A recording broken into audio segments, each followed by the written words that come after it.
Em 90 segundos tu não faz nem um miojo, mas eu te ensino as matérias que tu tem até nojo. Então senta aí e começa a quebrar ATP pra ter energia pra tua mente processar e entender que a probabilidade de você ir bem no Enem tá ligada direto aos meus raps também. Então começa com humanas, só sei que nada sei, mas sei que saí da vida e pra história eu entrei. Se o clima esquenta e tua caneta falhou, fica tranquilo, a espera dela dilatou com calor. Eu sou flúor com oxigênio, dá pra completar, evoluir melhor que o Darwin poderia imaginar se tinha uma pedra no caminho. Pode crer que eu já chutei absoluto no rap. Eu nasci pra ser rei, criei uma sociedade aos modelos de Durkheim. O mecanismo dela própria é que diz pra onde vai minha inspiração. Thomas Edison dizia: é 1% e o restante o trabalho que fazia. Então senta o rabo aí que eu vou te ensinar. Sometimes rap is the best way to learn, rapá. Eu não compreendo, pero não puedo hacer. É só estudar e ouvir as dicas que eu dou pra você. Confere suas respostas e faz tudo com calma. Manda bem na redação, faz no fundo da alma. Esse é o tópico frasal, ainda tem argumentação. E a resposta pra você eu deixei na conclusão. Se tá nervoso, se acalma pra mandar bem.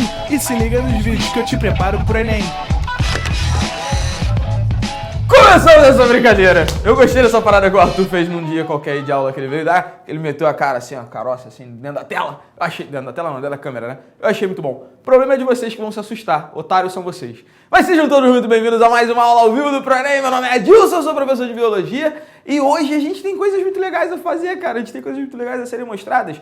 Bom, primeiro a gente vai falar de um tema extremamente relevante na aula de hoje. A aulinha aberta, a aulinha bacana. Ainda dá tempo de convidar os seus amigos. A gente ainda tá aqui começando a aula. Dá pra mandar aquele inbox ali pra aquela menininha que tu quer pegar, né? Um bom motivo. Pô, o negócio do puxar assunto. Pô, tu que tá estudando? Poxa, tem uma aula hoje bacana, professor. Vamos lá. Pô, vamos assistir. Assiste aí, porque depois tu tem assunto. A mesma coisa a menina pode fazer com o menino também, tá? Não sejam atrevidas. Homens gostam de... Não sei se gostam. Eu sou casado, eu não gosto de mulheres assanhadas. Eu não gosto. Digo assim, amigos me contaram que isso é legal.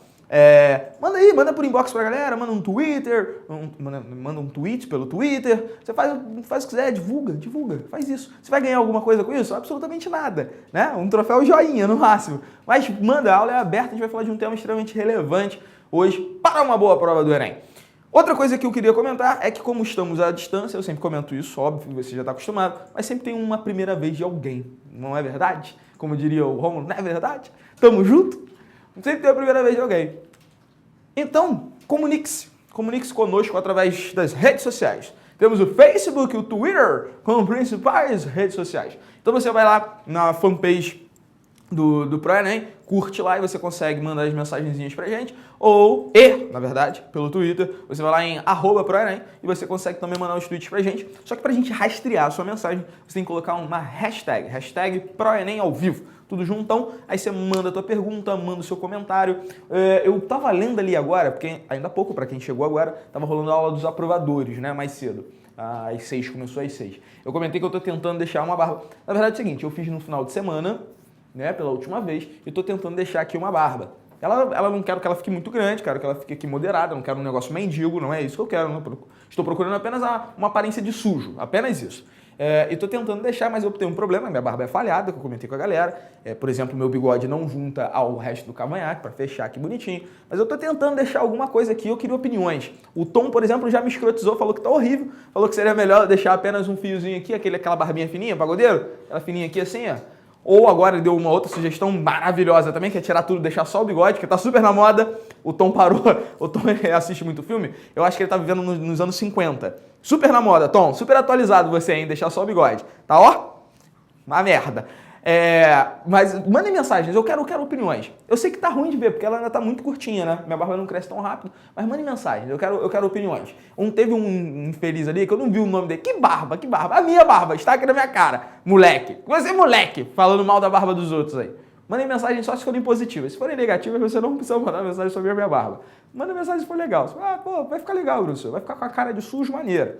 Outra parada, além das redes sociais pelas quais você vai interagir com a gente, você pode, além de interagir com a gente, adaptar-se, você deve adaptar-se a entrar diariamente no blog do ProEnem, blog.proenem.com.br.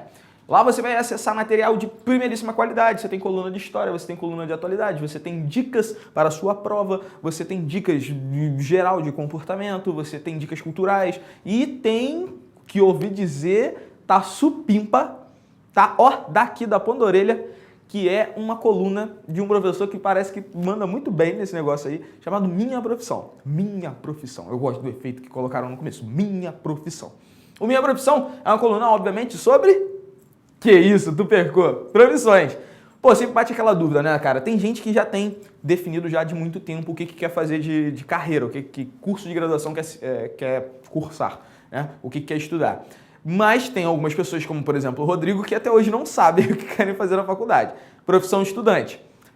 Então, para essas pessoas que estão na dúvida do que fazer, por exemplo, se o Rodrigo tivesse ouvido Minha Profissão quando começou a fazer a faculdade pela primeira vez, ele está aqui mais ou menos na quinta, quando ele começou a fazer a faculdade pela primeira vez, ele não ia ter ficado rodando entre várias faculdades, ele já ia na certeira. Porque ele ia ver os prós e contras de cada área. Ele fala, pô, isso aqui eu gosto, mas, pô, de repente não me vejo fazendo tal coisa. Então acessa lá, acessa a coluna Minha Profissão. Aí tem a coluna, propriamente dita, de texto, né? Tu vai dar uma lidinha rápida, tem uns links ali para tu acessar, as sociedades, os conselhos regulamentadores de cada área, concurso para tu ver quanto ganha, mercado privado, né? De empregos mesmo em empresas privadas, para tu ver também quais são as possibilidades, e aí você ouve o podcast. Tem um janelão assim, ó, escrito SoundCloud, no começo, um botão enorme de play. Aí você é só clicar no botão de play que você vai conseguir ouvir. A gente tá no 11º episódio, 11ª semana, toda semana tem as terças-feiras, terças-feiras, né? Rômulo? Daqui a pouco ele vem aí. Acho que é isso, nos dois. Bom, toda semana tem. No dia, qual é o dia? Terça. Toda terça. Toda terça. Era muito mais fácil eu ter falado isso. Toda terça tem a coluna Minha Profissão. Essa semana a gente teve... não foram profissionais lá de tanta relevância. Foi o que deu para chamar na hora. A gente falou com o Viug, a gente não, eu, que vocês não estavam lá. Eu conversei com o Viug, professor de matemática de vocês, e com o Marcos Peixoto, que vocês não conhecem, mas vão ter a oportunidade de conhecer um pouquinho ouvindo o podcast. São os dois professores de matemática que já dão aula há bastante tempo e que tem história para contar sobre como é que é a vida acadêmica, né? Como é que foi a vida dentro da universidade, negócio de pegação, negócio de festa, negócio de trabalhar e ter que estudar ao mesmo tempo. Então ouve lá, tem muita parada maneira, a gente já fez sobre várias outras profissões. Rômulo? Terças-feiras, eu estava certo! Até porque, aprendam uma coisa, eu nunca estou errado. Fala, Rômulo, ele quer aparecer um pouquinho. Seu lindo! Bom, Rômulo, você que tem uma opinião avalizada, o que você tá achando a barba por fazer assim? Tá tentando crescer ainda? Nice, o meu pescoço vai ser uma coisa maravilhosa. Isso aqui no pescoço. Isso no cangote, fazendo uma coisa...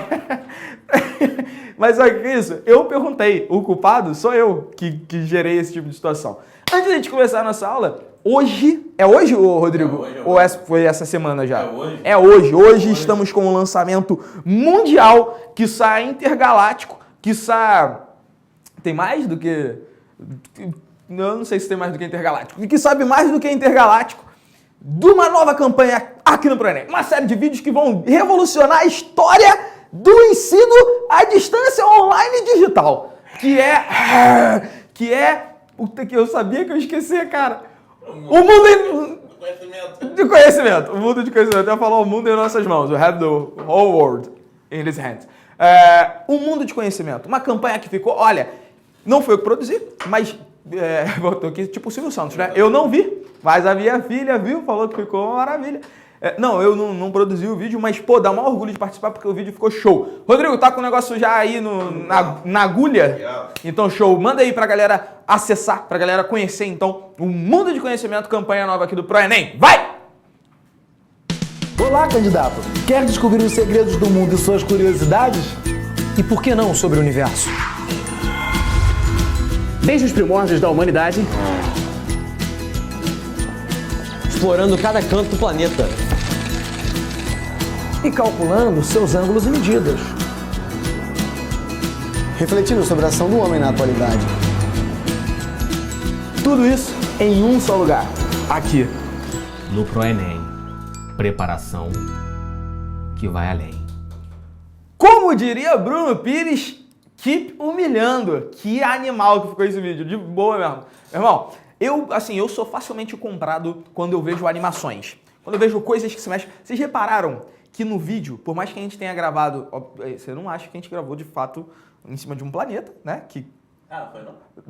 Não, foi em cima de um planeta, até porque não tem outra opção. A gente não foi para fora da atmosfera gravar. Mas não nesse, né, no caso, não dessa forma que tá aí. Mas vocês repararam que até a sombra da gente aparece? Pô, meu irmão, isso é um detalhe. Passam aí os passarinhos, sombra dos passarinhos. Porra, isso é de um detalhe. Uma salva de palmas. Tinha que ter aqueles efeitinhos engatilhados. É tipo Coliseu isso aqui agora, né? Bom, então vamos começar essa aula de biologia depois de tantas campanhas, depois de tantas propagandas, depois de tantos anúncios. Vamos começar a nossa aula de biologia, porque hoje a gente vai falar sobre engenharia genética. Uma salva de palmas agora para Ana Lúcia, que, nossa senhora, uma salva de palmas. Olha isso aqui. Chupa Guilherme Passos querendo fazer montagem com Minions, hein? Não, brincadeira, ficou animal. A montagem ficou show de bola. Mas, meu irmão, porque você não consegue fazer uma imagem, né? Um negócio que ficasse rodando. Dá? Com GIF? Dá. Mas será que dá pra postar no Twitter? Não sei.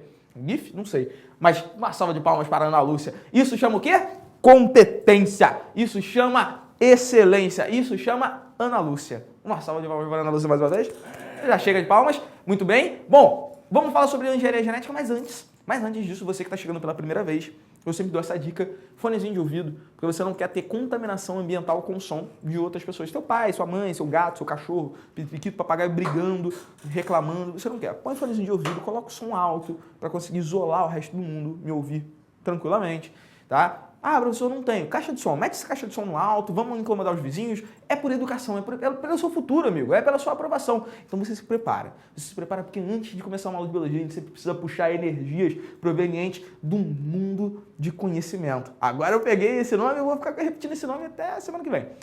A gente precisa sempre puxar essa energia. Puxar essa energia para, a nossa aula fluir legal. Então você se prepara, meu amigo. Rodrigo nas pickups. Preparado? Because now!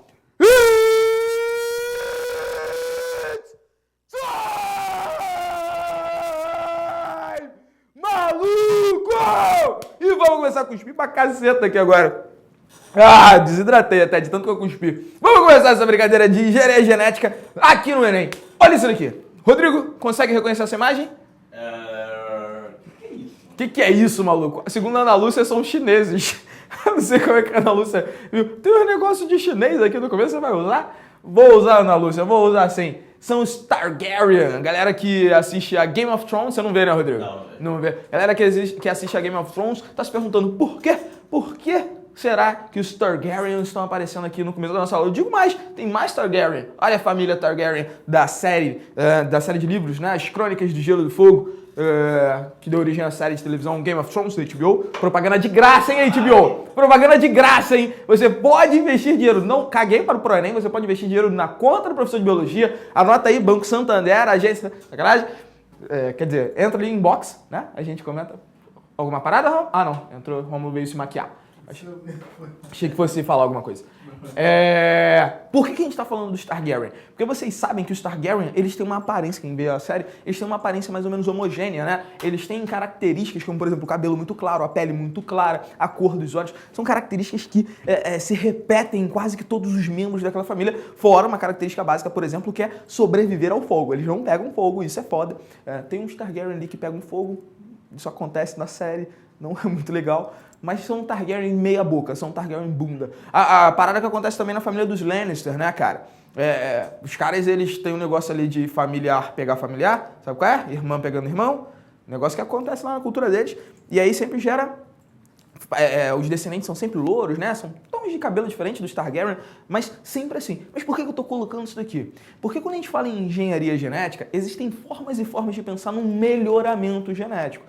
Um melhoramento genético, a gente se preocupa quando fala disso, em melhorar uma determinada característica. Na verdade, o mexer com o genoma, brincar ali com o DNA, é somente uma forma através da qual a gente tem, uma forma através da qual a gente pode mexer no fenótipo desse indivíduo. É uma forma através da qual a gente pode pegar uma característica que seja interessante comercialmente, industrialmente, economicamente, e deixar essa característica se repetir, tornar essa característica mais e mais e mais frequente numa população, mais e mais disponível para ser comercializada. Isso, por exemplo, é o que os Lannister fazem quando eles querem deixar uma característica, né, dentro da própria família. Eles querem com que só a família deles, que é pura, que é superior, se reproduza que eles se reproduzam entre si para que aquelas características fiquem ali. para que não haja diluição com outro sangue de outra família. Tá? Então isso acontece muito, por exemplo, quando a gente trabalha com planta. Só que o problema é que para você chegar até uma linhagem, digamos, pura, uma linhagem que você tem as características perfeitas, aquelas características as quais você deseja, aquelas características que você quer comercialmente, ou por qualquer outro motivo que seja que não comercial, para você chegar até isso demora um tanto. Você tem um caminho a percorrer. E esse caminho, por exemplo, com plantas, ele passa normalmente pelo cruzamento, pela formação dos híbridos. Então eu pego, por exemplo, 2 espécies de plantas ou 2 variedades de uma mesma espécie, que é bastante comum, e eu forço esse cruzamento. Por exemplo, aqui eu retirei a flor masculina, deixei só a flor feminina, aqui eu deixei só a flor masculina, e para poder forçar um cruzamento entre esses caras. Né? Não poderia rolar autofecundação da mesma planta, né? Até porque a autofecundação só pode ser da mesma planta, já que é autofecundação. Eu forço um cruzamento e gero um híbrido. Aí eu posso pegar esse híbrido, por exemplo, e ir cruzando, né? Linhagens e linhagens. Então eu peguei aqui linhagens A, B e C. Aí cruzo linhagem A com linhagem B. Linhagem A com linhagem C. Linhagem B com linhagem C. Vou fazendo isso. Vou cruzando vários tipos de linhagem. E vou gerando híbridos. O que é o híbrido? É o cara misturadinho. Esses híbridos, eles podem ser testados em ambientes diferentes para que eles expressem, para eu ver, na verdade, se eles expressam a característica, para ver se eles se comportam da maneira que me interessa. Eu tenho uma conhecida que eu trabalhei no mesmo laboratório que ela foi trabalhar no Mato Grosso, se eu não estiver enganado, acho que foi no Mato Grosso, na Embrapa. E ela foi trabalhar com melhoramento genético. Era maneiro porque ela lá trabalhava com, eu não sei especificamente o que ela fazia, mas eu sei que ela trabalhava com melhoramento de carne bovina.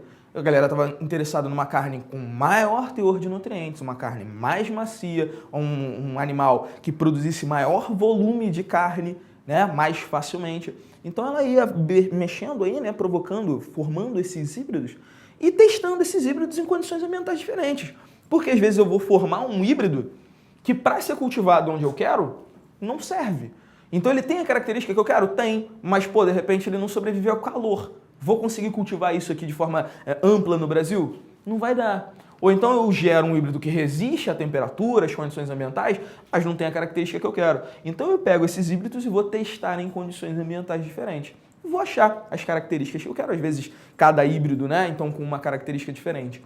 Isso, galera, essa capacidade que o híbrido tem, em geral, de ser mais resistente do que um indivíduo puro, do que a linhagem pura, é o que a gente chama de vigor híbrido. Vigor híbrido ou heterose. O vigor híbrido ou a heterose, ela é o que explica justamente por que não é legal, para a maioria dos casos, que eu tenha uma população homogênea. Manja aquela lá, nazismo, linhagem pura, sacou? Isso não é bacana do ponto de vista ambiental. Quando você tem um ambiente onde todos os indivíduos são iguais, imagina, por exemplo, aqui nessa sala. Aqui nessa sala a gente está agora, aqui, ó. Tenho eu dando aula, tem o operador de câmera, tem o editor, tem a galera mexendo no som, tem a galera cuidando da imagem, tem a galera cuidando da luz. Aqui a gente tem pelo menos aqui uns 10 candangos, pelo menos dentro do estúdio. Aqui é o estúdio, eu sempre esqueço de novo, aqui é o 8. Aqui no estúdio 8, pelo menos, a gente tem uns 10 candangos. Fora a galera que está nos outros estúdios gravando. Vamos supor que só esses 10 candangos que estão aqui dentro do estúdio. Só essa galera que está aqui, imagina que todo mundo fosse igual. Se fossem iguais a mim, ótimo, lindos, maravilhosos, delícia, gostoso. Eu sei. Mas isso não seria bom, ainda assim. Por que isso não seria bom? Imagina que a concorrência, e você sabe de quem eu estou falando quando eu me refiro à concorrência. Você sabe. Imagina que eu estou aqui com essa concorrência, que eu estou aqui com esses 10 candangos, e a concorrência vem pelo lado de fora do estúdio e tranca a porta. Lacra essa porta e passa ali por baixo uma cartinha com um vírus, com uma substância tóxica, com um diabo qualquer que faça mal a gente. Repara, se todos nós formos iguais e isso fizer mal a um indivíduo, vai fazer mal a todo mundo. Toda aquela população morre. Por isso que a variabilidade genética e a formação de híbridos, ela tende a ser vantajosa. É por isso que tantas questões de biologia são respondidas com a mesma forma. Variabilidade genética.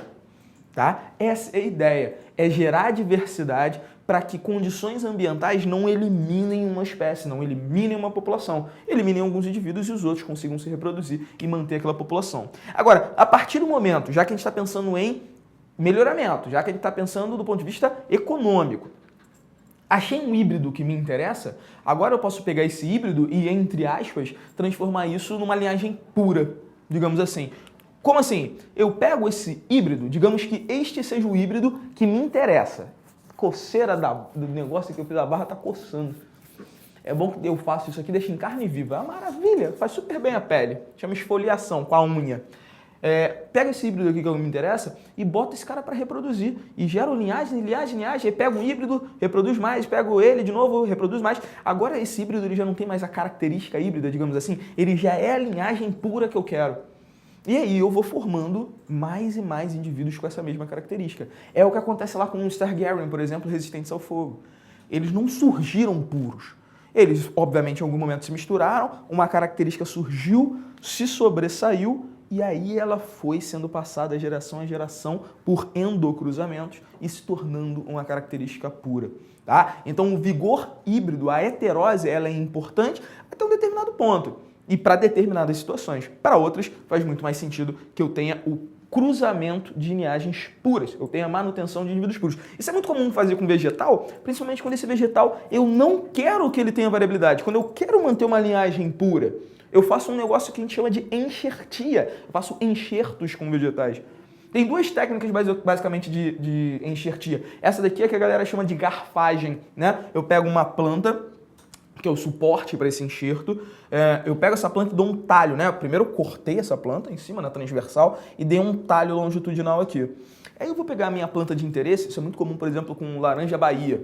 A laranja Bahia, ela se formou naturalmente, acho que foi mais ou menos ali em 1900 e tanto, já tem bastante tempo que a gente tem essa variedade de laranja. Pô, a laranja grandona, a laranja bem doce, as flores são utilizadas para produção de perfume. É uma laranja interessante, mas ela não produz semente. Não produz semente por causa de um erro de divisão celular.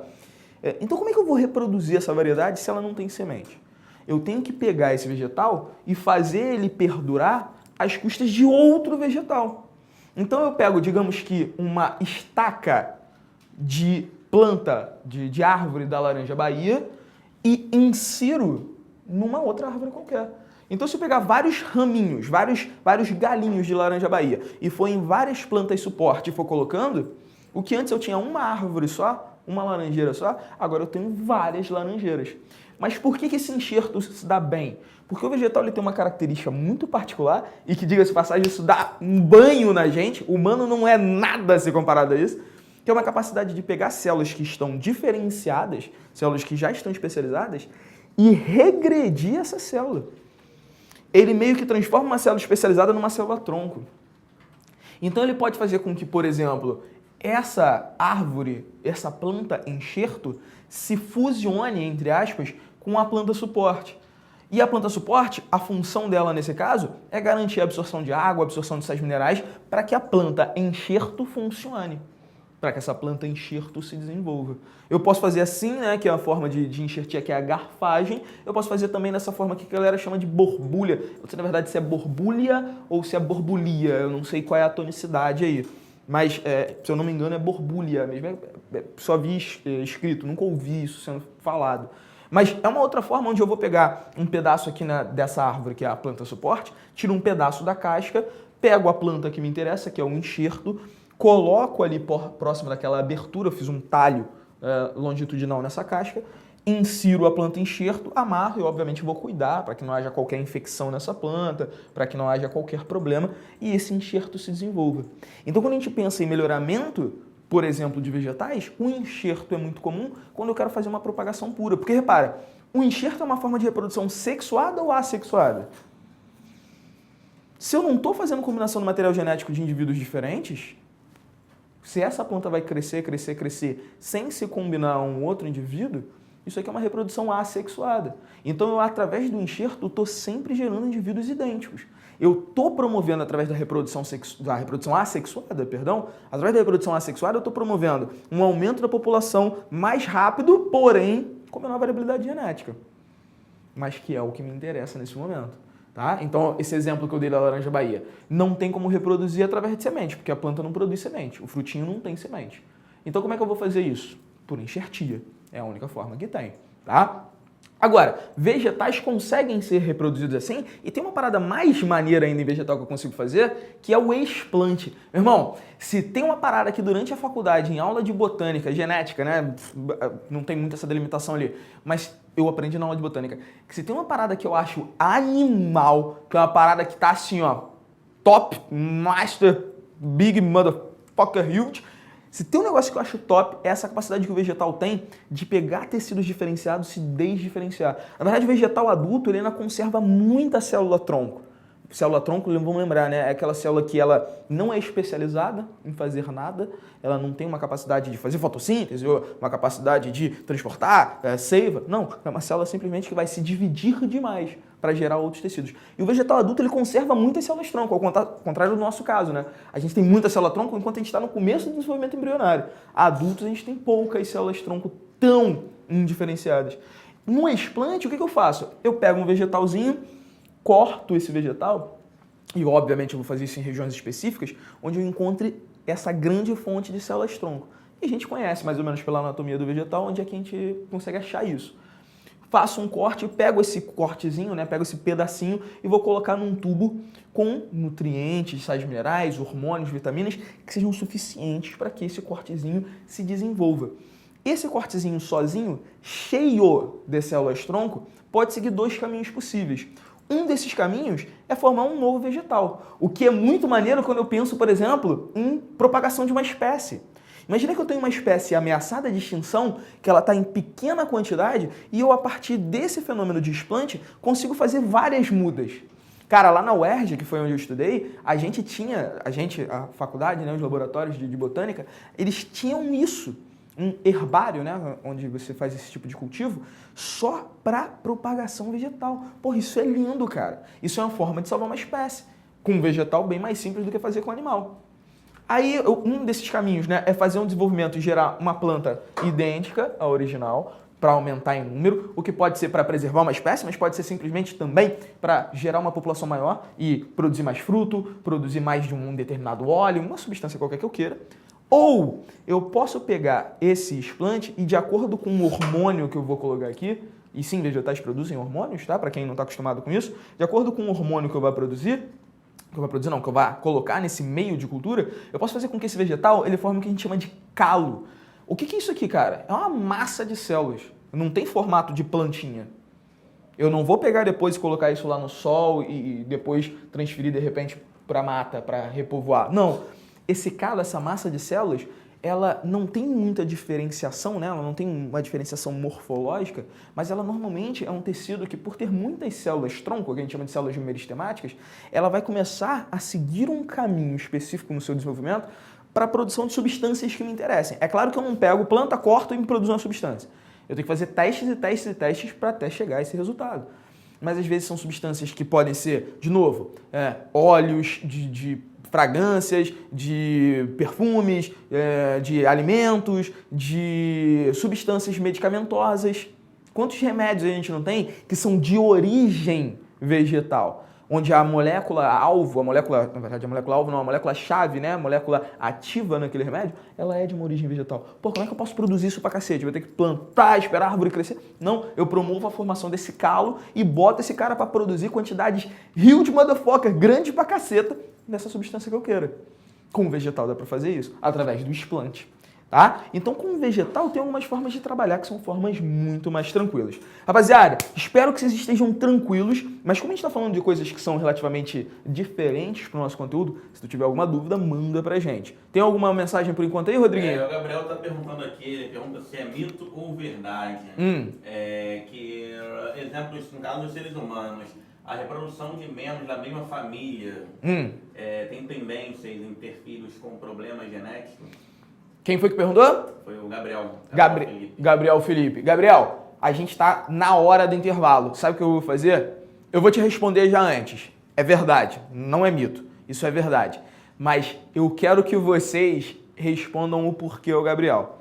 Se alguém souber, manda essa resposta. E se não souber, eu vou te desafiar agora. Eu quero que você invente uma justificativa, mesmo que ela não seja plausível. Quando a gente voltar do intervalo, eu vou te explicar o porquê. Mas só para dar uma base, ela está relacionada a aumento da frequência de alelos que são alelos problemáticos. tá? Alelos que são incomuns na população, que eu acabo deixando eles mais comuns, mais frequentes, facilita a formação de doenças. Mas manda uma resposta aí com o hashtag ProEnem ao vivo, pode ser uma resposta absurda. Eu quero ver a tua criatividade funcionando agora. Quando a gente voltar no intervalo, a gente fala mais sobre isso, beleza, Gabriel? Vamos no intervalo, tomar água, um café, um negócio assim, numa Coca-Cola. Coca-Cola, dinheiro, tchim. Podia botar um dinheiro aqui a Coca-Cola. E aí daqui a pouco a gente volta. Volta rápido, tá? Pra você não perder o começo da aula. Tchau! Com dificuldades em entender Descartes, a história do Brasil e sua expansão geográfica? Venha para o ProEnem. Aulas de segunda a sexta-feira, das 19h30 às 21h30. Sempre com os melhores professores. Laira Pinheiro dá um show em filosofia e sociologia. Leandro Almeida ultrapassa as divisas expandindo o seu conhecimento. Robson Jorge traz tudo o que há de mais novo acontecendo. Paulo Aprígio te leva numa incrível viagem no tempo. Esse é o ProEnem, fazendo sempre você e além. Venha participar.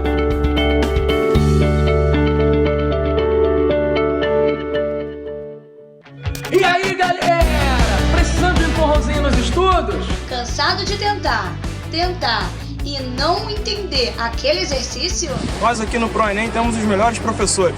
À sua disposição. Tudo no alcance das suas mãos. Aqui, na internet. Com uma agenda repleta de horários. Pra você escolher! Além, é claro, de aulas particulares. Não deixe de dar aquele up nos seus estudos. Venha para a monitoria ProEnem. A sua chance de se dar bem.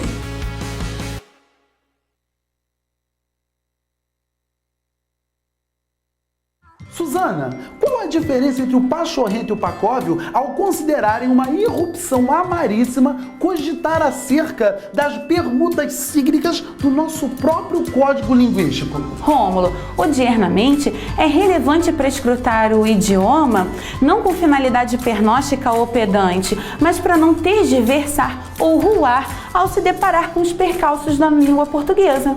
Isso mesmo. Não entendeu nada, não é mesmo? Pois se para você estudar língua portuguesa é isso, você está muito enganado, porque aqui você vai conhecer a professora Suzana Traiano, o maior conhecimento da sala de aula e a melhor didática do universo online. E com Rômulo Bolivar, simplesmente o melhor professor de língua portuguesa do Brasil. ProEnem, porque aqui a gente fala a sua língua. Rapaziada, tudo bem? Eu sou o professor Gil. E eu sou o professor Viug. E a gente está aqui para ensinar toda a matemática necessária para você passar pro Enem. Porque você já estudou física, química, biologia, mas todas essas perfumarias não servem para O nada. importante mesmo é a matemática. A essência de tudo é a matemática. Você vai aprender análise combinatória, vai aprender trigonometria, geometria espacial, tudo PA, PG. Sistemas lineares. Tudo isso com o Viug. Não, tudo isso com o Gil. Não, tudo isso com a gente. A gente gente vai vai preparar você você pro pro Enem. Enem. Beleza? E lembra sempre, mais vale uma boa ideia do que 40 fórmulas. E filósofo. Quer saber a diferença entre mágica e física de verdade? Vem pro ProEnem.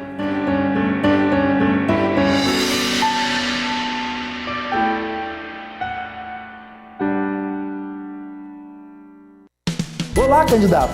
Quer descobrir os segredos do mundo e suas curiosidades? E por que não sobre o universo? Desde os primórdios da humanidade, Explorando cada canto do planeta. E calculando seus ângulos e medidas. Refletindo sobre a ação do homem na atualidade. Tudo isso em um só lugar, aqui. No ProEnem. Preparação que vai além.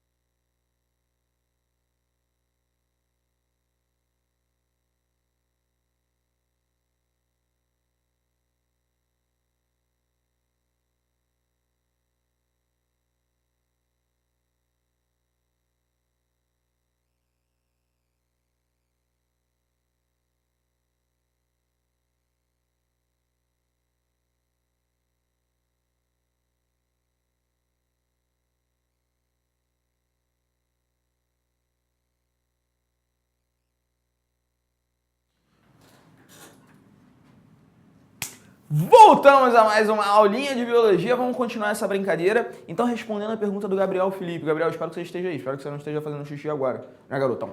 Bom, rapaziada, qual é o esquema disso? Que a gente tem essa espécie de lenda que não chega a ser uma lenda urbana, porque não chega a ser um mito isso, tá? Existe esse papo de que quando a gente tem casamento entre filhos, casamento entre primos, os filhos podem nascer com um problema.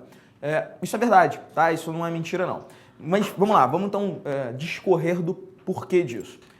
O que acontece é o seguinte, quando a gente tem uma determinada característica que ela é muito rara na população, isso acontece para a maioria das doenças que são significativas, os genes, os alelos que determinam essa doença, eles são pouco frequentes. Então, digamos que tem um alelo presente no indivíduo tal, da família X, e o outro alelo está presente apenas em outra pessoa, em um outro grupo de 100 milhões de pessoas numa outra família W. Então essas pessoas estão muito distantes. A chance delas se encontrarem, acabarem tendo filhos e gerando uma pessoa doente é uma chance pequena. O cruzamento não é direcionado, né? O casamento não é direcionado, é aleatório, acaba tendo uma chance pequena. Só que quando você tem esse cruzamento dentro de uma mesma família, a frequência daquele alelo, a frequência daquele gene defeituoso, ela é uma frequência mais alta. Afinal, esses indivíduos eles compartilham material genético comum.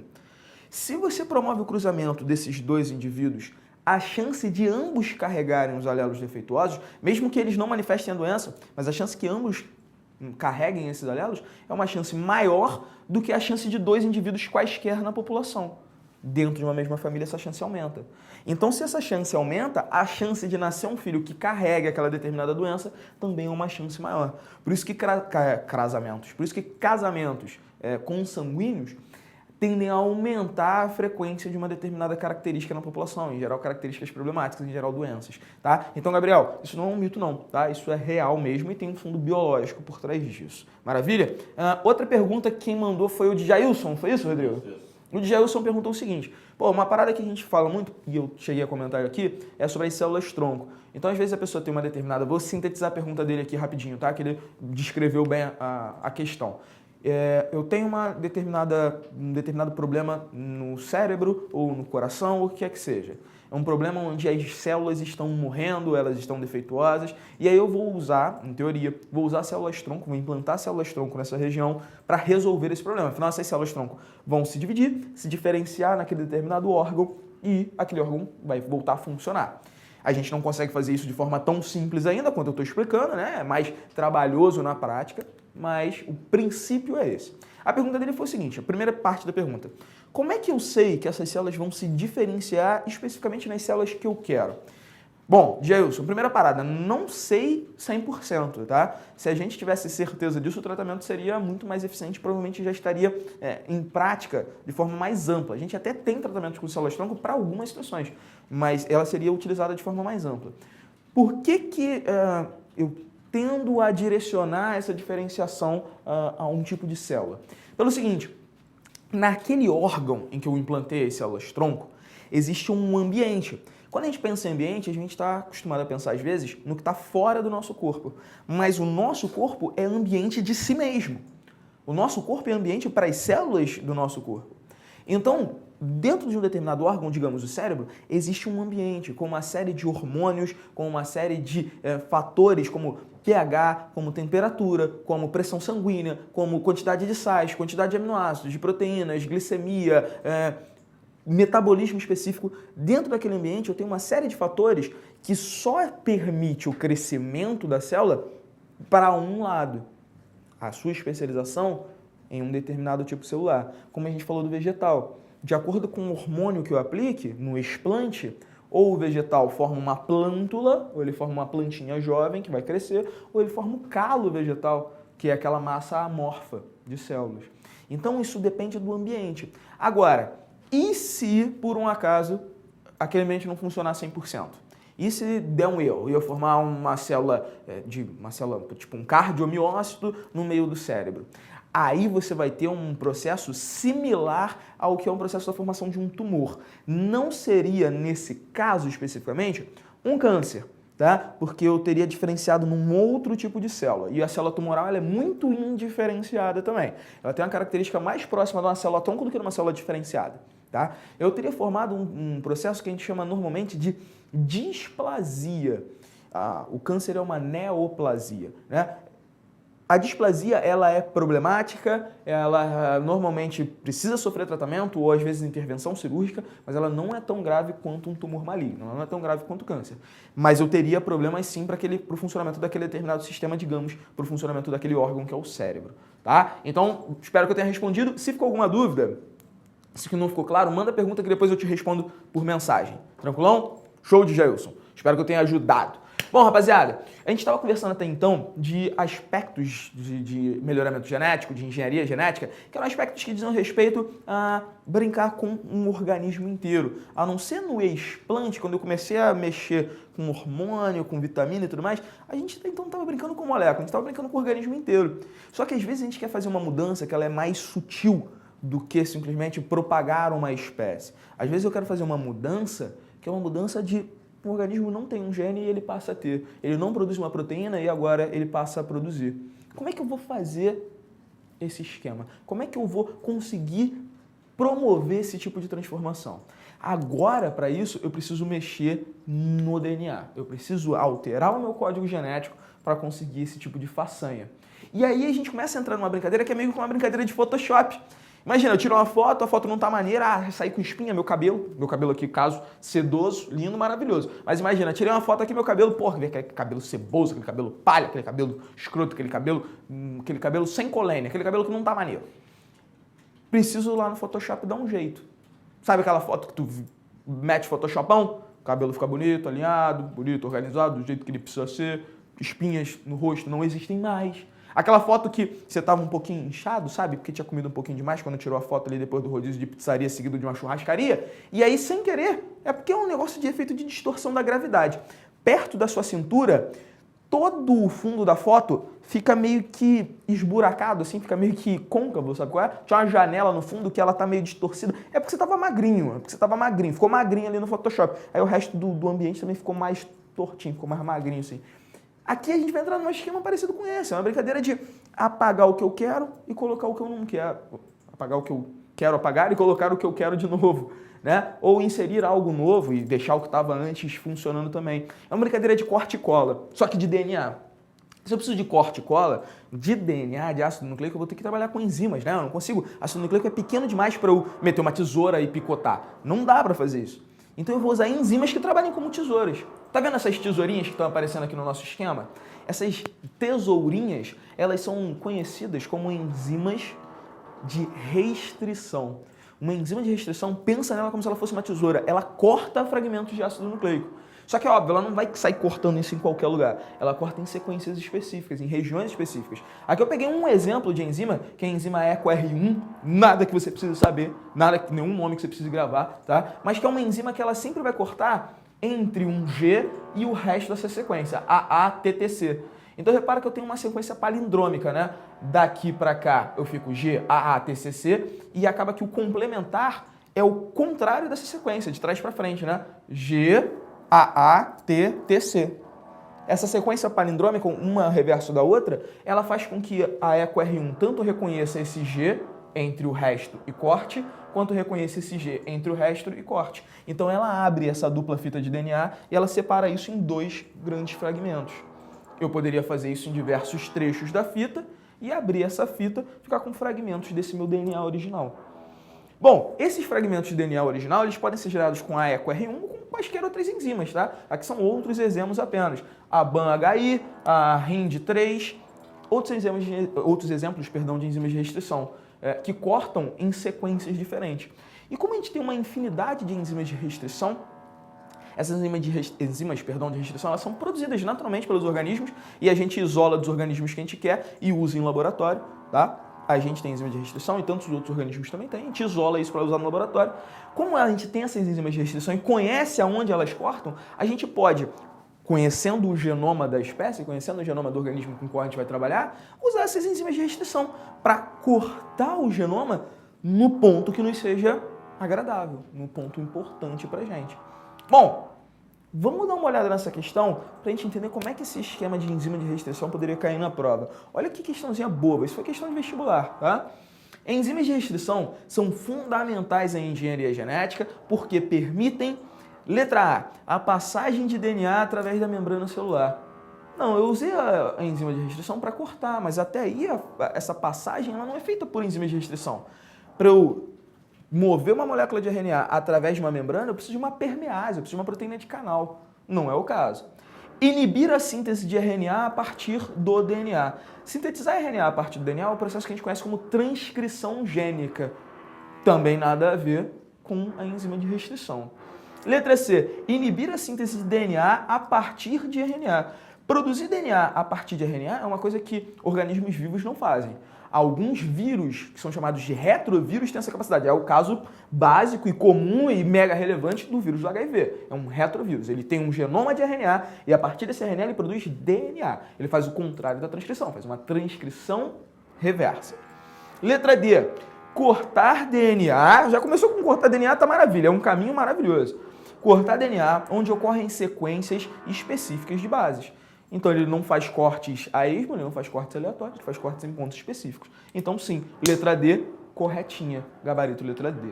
Bom, eu fiz cortes de DNA. Como é que eu sei se esse corte funcionou ou não? A gente vai usar uma técnica que é conhecida como eletroforese. A eletroforese é basicamente uma separação que eu faço dos fragmentos de DNA de acordo com o tamanho deles e com a carga elétrica deles. Sim, o DNA tem carga, né? Muitas moléculas têm carga. Aí eu, para produzir isso, pego uma substânciazinha que é produzida por algas, principalmente, que é o agar. Está na parede celular das algas ali. Esse agar, ele forma um gelzinho. Eu isolo ele, faço uma solução e quando eu deixo ele esfriando, ele gelifica. Forma uma gelatininha. Então eu pego uma caminha, né? Isso é pequenininho, tá, galera? Isso não é um negócio gigantesco, não. Eu pego um suportezinho de plástico ou de qualquer outro material, coloco o meu gel aqui e coloco como se fosse um pentezinho aqui, para que nesse gel eu não tenha um gel completamente homogêneo, mas que eu tenha buraquinhos nesse gel, que eu tenha espaçozinhos onde esses dentes estão. Depois eu vou retirar esse pente e vou ficar com o meu gel cheio de pocinhos, cheio de buraquinhos. Vão ser nesses pocinhos que a gente vai aplicar as nossas amostras de DNA. Então eu peguei lá vários tubinhos, fiz DNA com enzima de restrição de um tipo, DNA com enzima de restrição de outro tipo, eu vou fazendo isso, ou faço com a mesma enzima de restrição, mas para várias amostras diferentes, eu vou pegar minhas amostras e vou colocar aqui nos pocinhos desse gel. Só que esse gel eu vou colocar em uma região que seja submetida a uma diferença de potencial elétrico. De um lado eu tenho um polo negativo, do outro eu tenho um polo positivo. É uma cuba de plástico, o acrílico, similar a essa daqui. Eu conecto dois fios a uma bateria, de um lado carga negativa, do outro lado carga positiva. Por que isso, galera? A minha molécula de DNA, lá no grupamento fosfato dela, ela tem uma carga negativa. Então, se eu submeto ela a uma diferença de potencial elétrico, o que vai acontecer com o DNA? Ele vai ser repelido pelo lado negativo e atraído pelo polo positivo. Então, eu coloco meu DNA aqui nesses pocinhos e esse DNA vai ser puxado através do gel. Só que isso é como se você estivesse tentando correr dentro da piscina. Correr do lado de fora, né? Correr ali na borda da piscina é tranquilo. Você tem a resistência do ar. Mas correr dentro da piscina você tem a resistência da água, que é uma resistência maior. Quando você tenta correr dentro da piscina, se você for bem magrinho, você vence essa resistência com mais facilidade. Agora, se você é maior, mais fortão, tu vai sofrer uma resistência maior. Você vai demorar mais a chegar até o final da piscina. É a mesma coisa que a gente vai fazer com a molécula de DNA.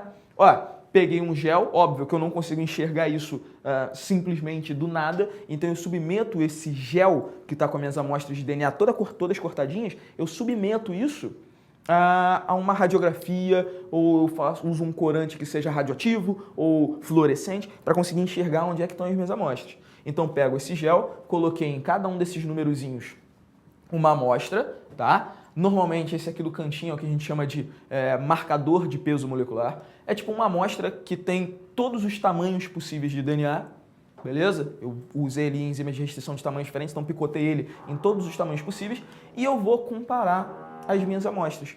O que vai acontecer? Se eu tiver uma amostra com um tamanho muito pequenininho, essa amostra vai ser puxada muito rapidamente através do gel. Então ela vai correr bem rapidão, ela vai chegar lá no final do gel. Se você der bobeira, ela até sai do gel, ela pula pro lado de fora, ela comete suicídio. Amostras com tamanho maior, então se você tiver cortado um DNA, ficado com um pedacinho e o outro pedação, aquela amostra com tamanho grandão, ela vai ficar mais para trás. Então ela forma essas bandinhas, essas marcaçõezinhas fluorescentes ou radioativas que ficam mais para cima. Quanto maior o tamanho do DNA que eu tiver cortado, mais para cima ele fica. Quanto menor, mais para a pontinha ele fica. Isso é o que a gente conhece como técnica de eletroforese. Serve para separar o material genético. A gente até consegue fazer isso para proteínas também, mas aí tem um pulo do gato ali diferente, tá? Então, a eletroforese me permite separar esse material genético e ver, por exemplo, verificar se a minha enzima de restrição funcionou, porque ela poderia não ter funcionado. Isso é relevante demais pra gente quando a gente fala em teste de paternidade. O teste de paternidade, cara, ele não é feito com qualquer região do DNA. Existem regiões que são regiões de extrema variabilidade. São regiões chamadas de regiões VNTR.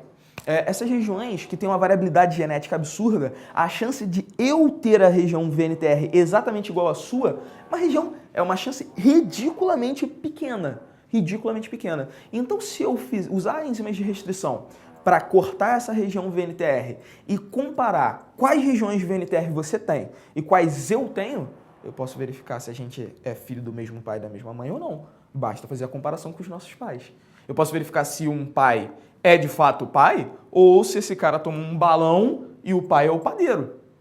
Tudo isso baseado no uso das enzimas de restrição, na eletroforese para separação do material genético e dessas regiões de hipervariabilidade.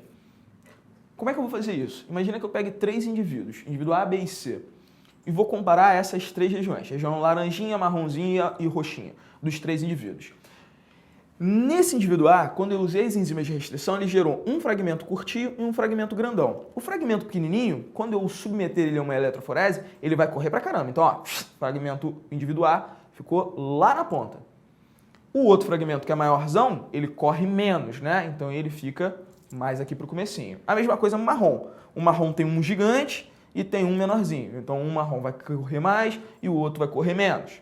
A mesma coisa pro roxinho. Um corre mais e o outro corre menos. E isso vai acontecer para os 3 indivíduos. Eu posso comparar o material genético desses 3 indivíduos e verificar, por exemplo, se eles têm material genético em comum ou não. Olha essa questão que ela pede, ó. Teste de DNA confirma a paternidade de bebê perdido no tsunami. Um casal de Sri Lanka, que alegava ser os pais de um bebê encontrado após o tsunami que atingiu a Ásia em dezembro, obteve a confirmação do fato através de um exame de DNA. O menino, que ficou conhecido como Bebê 81, por ser o 810, não faço a menor ideia como colocar isso em forma ordinal, o 10º sobrevivente a dar entrada no hospital de Kalmunai, era reivindicado por 9 casais diferentes. Notícia da Folha Online de 2005. Algumas regiões do DNA são sequências curtas de bases nitrogenadas que se repetem no genoma. E o número de repetições dessas regiões varia entre as pessoas. São essas regiões hipervariáveis. Existem procedimentos que permitem visualizar essa variabilidade, revelando padrões de fragmentos de DNA que são uma impressão digital molecular. Coisas que um indivíduo tem e o outro indivíduo não vai ter. Não existem duas com o mesmo padrão de fragmentos, com exceção dos gêmeos monozigóticos, os gêmeos idênticos. Metade dos fragmentos de DNA de uma pessoa é herdada de sua mãe e metade de seu pai. Com base nos padrões de fragmentos de DNA representados a seguir, qual dos casais pode ser considerado como pais biológicos do bebê 81? Então, ó, eu tenho aqui o que seria o resultado da eletroforese do bebê 81 e eu tenho 5 casais possíveis. Como é que a gente vai descobrir quem são os pais desse bebê? É simples. As regiõezinhas que estão marcadas em branco são regiões que aquele indivíduo não apresenta. São como se fossem pedaços da eletroforese que ficaram em branco, não tem marcação. Regiõezinhas marcadas em preto são as regiões que estão presentes no código genético daquele cara. Se essa região, por exemplo, está presente no código genético do bebê 81, ou ele herdou isso do pai ou herdou da mãe. Então a gente faz a comparação. Pô, tem essa região? Bom, se não tiver no pai, tem que ter na mãe. Porque se não tiver nenhum dos dois, esse cara não é filho desse casal. Por exemplo, se a gente pega essa regiãozinha aqui, ó, eu vou pular as outras, depois a gente volta. Se a gente pega esta regiãozinha, essa bandinha preta, ela tem que ter vindo ou do pai ou da mãe. Então, se a gente fizer a comparação aqui com o casal A, ó, essa bandinha preta não aparece nem no pai nem na mãe. Esse casal pode ser pai do bebê 81? Não pode. Essa bandinha preta não aparece nem no pai nem na mãe da alternativa B. Então, a alternativa B também não serve. Essa bandinha preta, no casal C, não aparece no pai, mas aparece na mãe. Tá ótimo. Ele tem que ter vindo de um dos dois. Então o casal C, por exemplo, por essa banda não pode ser eliminado. Por essa banda ele não pode ser eliminado. Pro casal D, não aparece nem no pai nem na mãe. Casal D também não é. No casal E, não aparece nem no pai nem na mãe. Então, nesse caso, só por essa bandinha aqui, a gente já discriminou quem são os pais dessa criança. Porque os casais A, B, D e E não apresentam este fragmento de DNA. Se eles não apresentam esse fragmento de DNA, nem o pai nem a mãe, quem é que passou isso para eles? Alguém teria que ter passado. E ninguém passou, então só pode ter sido o casal C. E aí a gente pode comparar o resto do genoma. Ó. Não tem no bebê 81, poderia estar presente no pai e ausente na mãe ou vice-versa. Mas um dos dois não pode ter, para não ter passado para o bebê 81. Então não tem no bebê 81, também não tem nos pais. Não tem no bebê, também não tem nos pais. Tem no bebê, tem apenas no pai, tá maravilha. Tem no bebê, tem apenas no pai, tá ótimo. Não tem no bebê, não tem nos pais. Tranquilo, não tem no bebê, tem, não tem no pai, mas tem na mãe. Tá tranquilo, porque nesse caso foi o pai que não passou. Então ok, não existe. Essa daqui que a gente já fez, né? Tem no bebê e tem apenas no pai. E a gente segue. Não tem no pai. Tem. Aí a gente segue aqui, ó, no casal C. Tem e tem. Não tem. A gente vem aqui no casal C. No casal C, a mãe não tem, tá ótimo. E a última bandinha tem no bebê e tem na mãe. Então tudo isso bateu. Ou apresentava característica no pai ou na mãe. O que não pode acontecer é que não tenha em nenhum dos pais e apareça no filho. Porque ele tem que ter dado isso de algum lugar. Então o nosso gabarito aqui como resposta seria a letra C. Tranquilidade? Rapaziada, Rodrigo, você me dá 2 minutinhos? 2 minutinhos? Vamos só fechar uma parada rápida, que é um negócio importante pra gente, que é o seguinte, a gente pode também ter a capacidade de, a partir desses fragmentos de DNA que eu gerei, misturar o DNA de um organismo com o do outro. Então eu pego o DNA de 2 espécies, corto um, corto o outro, e depois eu ligo a partir de uma enzima chamada de ligase. A enzima que corta é a tal da enzima de restrição, a enzima que liga é uma ligase. E eu fiz um DNA recombinante de 2 espécies. Isso é interessante, por exemplo, se eu quiser produzir um organismo transgênico. O que é um organismo transgênico? Digamos que eu queira uma bactéria que produza, que apresente o gene da insulina. A insulina é um gene humano. Bactéria não tem. Mas se eu usar uma enzima de restrição, pego uma célulazinha no meu braço, extraio o DNA, uso a enzima de restrição, separo o gene da insulina. Jogo todo o resto fora, fica só com o gene da insulina aqui. Esse gene da insulina eu vou usar técnicas laboratoriais para copiar ele várias vezes, né? Porque umzinho só não me adiantaria, então eu vou ter várias cópias desse gene da insulina e vou ter apenas gene da insulina humana. Aí eu vou lá na bactéria, pego um plasmídio, que é uma moléculazinha de DNA circular, abro ela. É um anelzinho, né? Se eu meter uma enzima de restrição aqui, o anel se abre.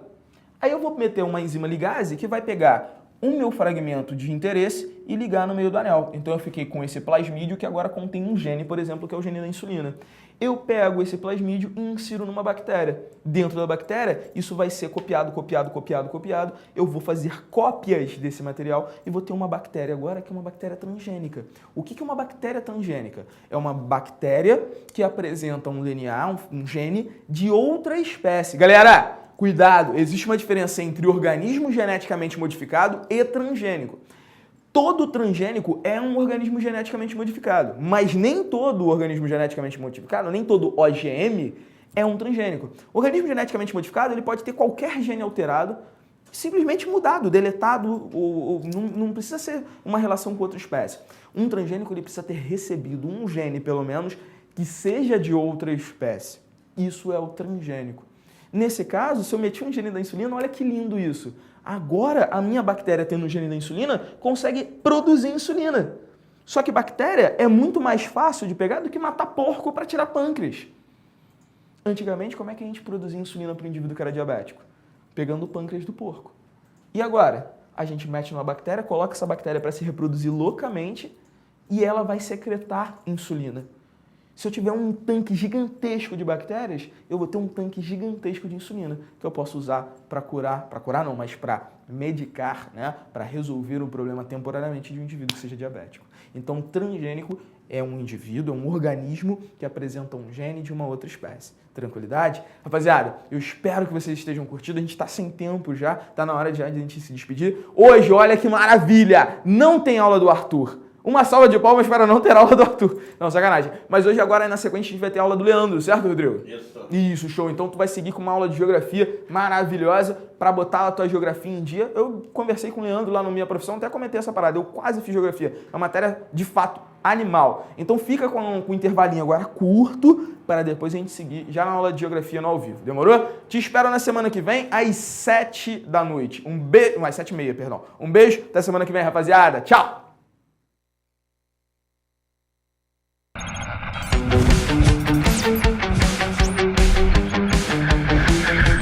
ProEnem, a preparação que vai além.